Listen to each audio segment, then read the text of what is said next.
because what's in this bill is absolutely catastrophic. So it includes, ready for this, $880 billion in cuts to Medicaid. That basically completely destroys Medicaid. It's like there's no more Medicaid. Remember, I don't know if that completely destroys it, but it's a serious blow to it. I mean, it's terrible. It's terrible either way. Medicaid is healthcare for low-income people and disabled people. Destroys that. There's also $230 billion in SNAP cuts. That's the food stamp program. So desperate people who need food, you're taking that food out of their mouth. And for what exactly? There is $1.1 trillion in tax cuts for people in the top 1%. That's nice. That's awesome. So just to put that into perspective for you a little more, if you're in the top 1%, you will receive a tax cut of $36,320. Now, if you make, let's say, for argument's sake, $55,000 a year, this bill would raise your taxes $1,530. Stop and think about that, man. So for the bottom 95% of people, it raises your taxes. It only cuts taxes for the top 5% of people. So this bill, I mean, look, I can't say enough negative stuff about it. So in total, it's $4.5 trillion in tax cuts over the next decade. It's $2 trillion in spending cuts. The specific reductions are going to be determined by the individual House committees. So we don't actually know the real deep details of it, but what we do know is the $880 billion in cuts to Medicaid. There's also a $4 trillion increase in the national debt ceiling. Again, kind of hilarious because Republicans always pretend like they're the party of fiscal responsibility and they're deficit hawks, and they're doing the exact opposite here. And also, this is noteworthy as well. Remember, Trump and Pete Hegseth were pretending like they support an 8% cut to the Pentagon. In fact, Pete Hegseth told the Pentagon, prepare for an 8% cut. Well, guess what? This bill increases military spending by $100 billion. So yet again, virtue signaling like they might cut military spending, but ultimately when push comes to shove, increasing military spending. They did this on infrastructure spending too. Well, Trump said, oh, we're going to spend $1 trillion on infrastructure during his first term, and yet he never did that. So he does some of this progressive posturing at times, but he never follows through on it, or almost never.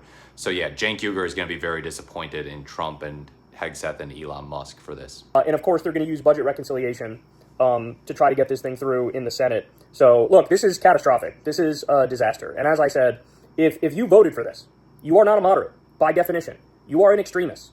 If you say, hey, I want to cut taxes for the top 1%, while at the same time destroying Medicaid completely and massively cutting the food stamp program, like, what am I supposed to do with that? So look, I really hope that just like how we've had all these town halls where Republicans have been getting reamed on a daily basis and angry voters are showing up and really applying pressure, I really hope that the passage of this through the House of Representatives leads to a similar thing here, that this gets bodies in the streets, this gets angry voters at town halls, this gets 1 trillion calls to Congress, directly to the office of these various politicians, to let them know that, look, man, this is completely unacceptable.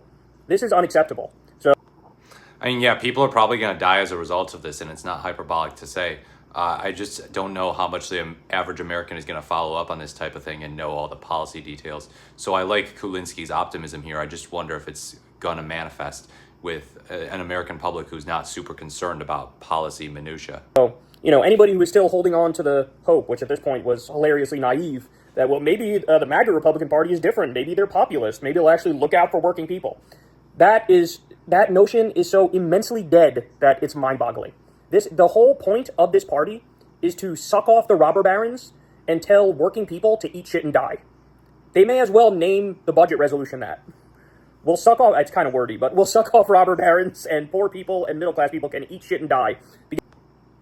Yeah, I think that's an accurate way of phrasing it, if not slightly hyperbolic, but yeah, and there are still going to be people on X who are defending this. People who are saying, oh yeah, Trump cut your taxes. It's like, no, he didn't. And yeah, they'll defend tax cuts for the rich to hell and high water, either that or they'll pretend they're not actually happening. That it's one of those two things Republicans and right-wingers on X and all these influencers, all these commentators do. They either say it's not happening or they say it's a good thing, and they defend it and say, well, you're just jealous of the rich. No, we're not jealous of the rich.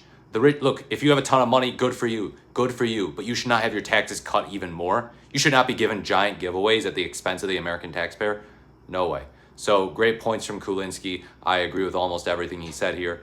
This budget sucks, plain and simple. I mean, there's no more There's no more simple, no more straightforward way to put it. It sucks, and it's class warfare. Let me know what you think in the comments below. Like, comment, or subscribe to the channel, and thank you for watching.